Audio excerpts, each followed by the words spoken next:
Hello my dear student, कैसे हो? तो चलिए बिना किसी देरी के समझते हैं। आज हम जो सब्जेक्ट है हिंदी क्लास 8 का जो पेपर आता है, किस तरीके से पेपर आने की संभावना रहती है, किस तरीके का पेपर आपको देखने को मिलता है, तो उससे रिलेटेड मैंने एक वीडियो बनाई है।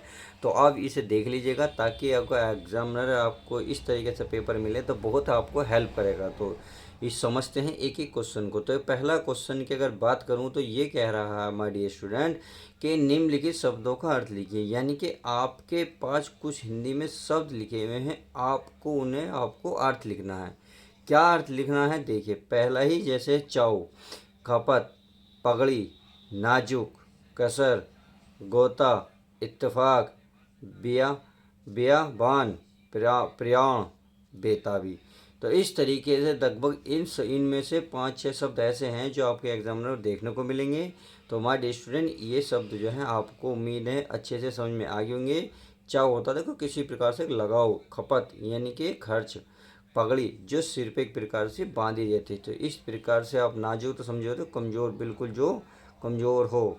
कसर यानी कि कसर जानते हो, यानी कि देखिए शब्द अलग ऐसे ऐसे कुछ शब्द हैं जो आपको पता होने चाहिए। अब अगर मैं अगले क्वेश्चन नंबर 2 की बात करूँ तो क्वेश्चन नंबर 2 ये कहता है कि वस्तु विनिमय क्या है, विनिमय की प्रचलित पद्धति क्या है। यानी कि वस्तु विनिमय क्या है, आपको उसकी परिभाषा देनी है। तो हेडिंग डालेंगे वस्तु विनिमय, फिर उसकी परिभाषा दे देंगे।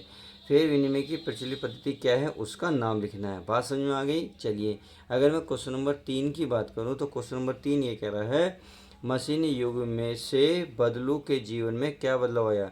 यानी कि जो मशीनी युग से जो है बदलू नामक जो चैप्टर था, बदलू जो है उसके जीवन में जो क्या प्रभाव आया था, वो बदलू क्या करता था, चूड़ी लाख की चूड़ियाँ बेचता था। अब जैसे ही मशीनी युग आया तो लाख की चूड़ियाँ अब किससे बनने लगी, मशीनों से बनने लगी। ये हस्तकार था, हाथों से तैयार करता था। तो लोग बाग या जो गांव की महिलाएं थीं वो मशीनी से जो चूड़ी तैयार होती थी उनको ज़्यादा पसंद करती थी, बदलू की बनी हुई हाथों की चूड़ियाँ कम पसंद करती थी। इसलिए बदलू के जीवन में बहुत प्रभाव पड़ा, जिससे उनका कारोबार ठप हो गया और एक दिन उसे सब कुछ ये बंद करना पड़ा। बात समझ में आ गई? अगर अगले क्वेश्चन की बात करूँ, ऐसा जैसे सारी बसें इंजन है और हम इंजन के भीतर बैठे, लेखक को ऐसा क्यों लगा? ऐसा क्यों लगा? क्योंकि वो जो बस थी वो बहुत सारी हिल रही थी, उसके टायर फटे हुए थे। तो ऐसा लग रहा था कहीं भी यह बंद हो सकती है। तो यही उसको डर लग रहा था कि ऐसा जैसे सारी बस इंजन हो, यानी सारी बस हिल रही थी। जिस प्रकार से जब बस को शुरुआत की जाती है तो हिलता है सारा इंजन, उसी प्रकार से जब जैसे ही बस ने चालू करी ड्राइवर ने तो सारे बस जो है हिलने लगी। तो बस यही सोच के लेखक काँप रहा था कि ऐसा लग रहा है कि सारी बस ही इंजन है। अगले क्वेश्चन की अगर मैं बात करूं तो यह गजब हो गया, ऐसी बस अपने आप चलती है। लेखक को यह सुनकर हैरानी, क्योंकि ये कि बस इतनी बेकार थी, उम्मीद नहीं थी वो स्टार्ट भी होगी, परंतु स्टार्ट तो हुई वो चलने भी लगी। यही बात लेखक को हैरान करने लगी। देखिए, ये क्वेश्चन हो सकता है आपके टीचर ने करा रखे हूँ, बस मैं तो एक एक्सप्लेन कर रहा हूँ। अब अगले नेक्स्ट क्वेश्चन की अगर माय डियर स्टूडेंट बात करें तो ये कह रहा है कवि ने अपने आने को उल्लास और जाने को आंसू बनकर बह जाना क्यों कहा है। तो ये क्यों कहा है ये आपके अच्छे से करा रखा होगा।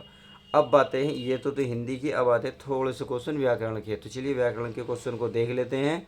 ये क्या कह रहे हैं इसको ध्यान से देखते हैं। ये कह रहे हैं भाषा को परिभाषित कीजिए और भाषा के रूप लिखे। यानी कि भाषा की आपको परिभाषा लिखनी है, डेफिनेशन लिखनी है। उसके बाद आपको भाषा के कितने रूप हैं उनको नाम भी लिखना है। समझ में आ गई? आपको ऐसा नहीं करना कि भाषा के 2 रूप हैं तो 2 रूप लिख दिए, 4 है तो 4, 6 है तो 6। जितने भी हैं उनको आपको कोशिश करना उसके नाम लिखने की, अच्छा इफेक्ट पड़ता है। सही है? व्याकरण को परिभाषित कीजिए। व्याकरण की डेफिनेशन क्या है उसको परिभाषित करनी है। अगले अगर मैं क्वेश्चन की बात करूँ कि अनुस्वार तथा अनुनासिक में अंतर स्पष्ट कीजिए। यानी कि अनुस्वार क्या है उसकी डेफिनेशन लिखो, अनुनासिक क्या है उसकी डेफिनेशन लिखो। समझ में आ गई? चलिए, अगर मैं अगले क्वेश्चन की बात करूँ तो अगला क्वेश्चन है काल किसे कहते हैं, ये कितने प्रकार के होते हैं।